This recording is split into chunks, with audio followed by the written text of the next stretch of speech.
Hello guys, for today's video ay papunta nga kami ng Baguio City para mamasyal at para maghunting natin ng mga halaman na koleksyon na aking bibilihin. So marami kasing magaganda doon.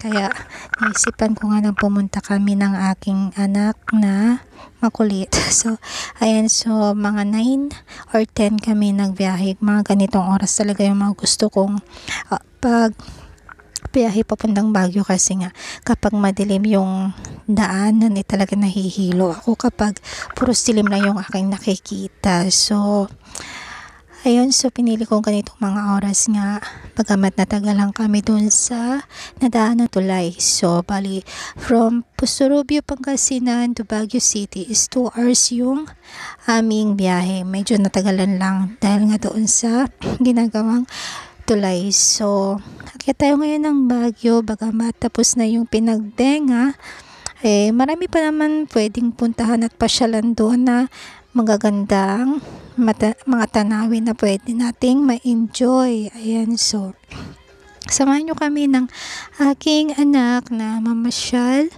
Sana marami tayong makitang mga halaman doon na pwede nating bilihin basta kaya ng ating budget. So sana may mga makita tayo doon na magaganda. Ayan, so sana afford din natin yung ating magugustuhan. So ayan, medyo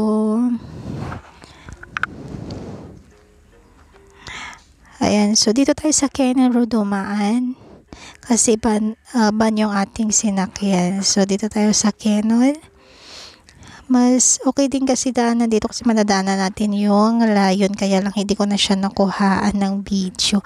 So yun din yung isa sa mga pinupuntahan ng mga tao para magpa-picture, ganyan, para ma-proof na sila ay galing nga ng Baguio City. Doon sa may layon sila nagpapa-picture. So nakarating na nga tayo dito at medyo napagod tayo, kaya nagpahinga muna tayo rito sa may Burnham Park. Pinapanood yung mga batang naglalaro. Ayan, so hindi na masyadong matao ngayon dahil nga tapos na yung Pinagbenga. Kaya hindi na ganun kadami yung mga tao. Bagamat meron pa rin naman mga ilan na mga namamasyal. Ayan, so hindi kagaya talaga ng Pinagbenga, talaga siksikan yung mga tao at napakarami. So nakita ko nga itong mga bulaklak dito lang din sa park. Ayan, dito lang ito sa may Burnham Park. Ayan, so nakita nyo ito yung mga display ito Ayan, so ito yung aking anak, is napiling vlogger yan. So ang ganda kasi itong mga bulaklak na naka-display dito, at pinuntahan na nga natin ito, mga bentahan ng mga halaman dito. Ayan, so kita nyo nga naman yung mga rose nila ay napakagaganda. Hindi lang talaga maganda yung camera ng aking phone. So pero sa actual nito, sa personal nito, yung gaganda nila. So ito, nakalimutan ko yung pangalan ng halaman nito or bulaklak na ito, pero napakaganda nila. Ayan, so pipilit mga halaman na ating bibilihin mamaya. So tingin-tingin muna tayo. Ayan yung mga rose.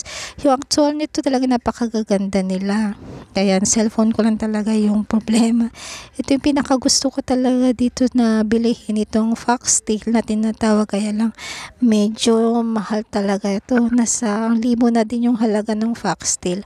At ito naman yung mga ibang pang mga bulaklak dito. Ayan. Ayan, kung magagaling kayong mag-alaga, talagang magugustuhan nyo. So dito tayo sa Burnham Park. Magpahinga muna ulit pagkatapos nating lumibot sa mga halaman. So pinasyal natin itong batang makulit bago tayo umuwi.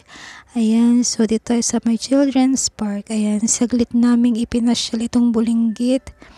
Ayan, so tuwang-tuwa nga naman siya. Nakita niya ang kanyang tita. Ayan, yung kanyang tita Jessica na sobrang na-miss niya.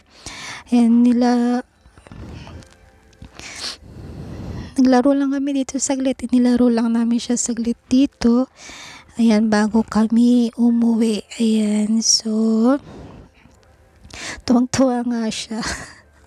Ayan, so na-enjoy naman ng bulinggit na ito na nakapaglaro din siya kahit papano, kahit saglit lang. Ayan, tuwang-tuwa nga naman siya. So, hanggang dito na muna guys ang ating pamamasyal. Thank you for watching.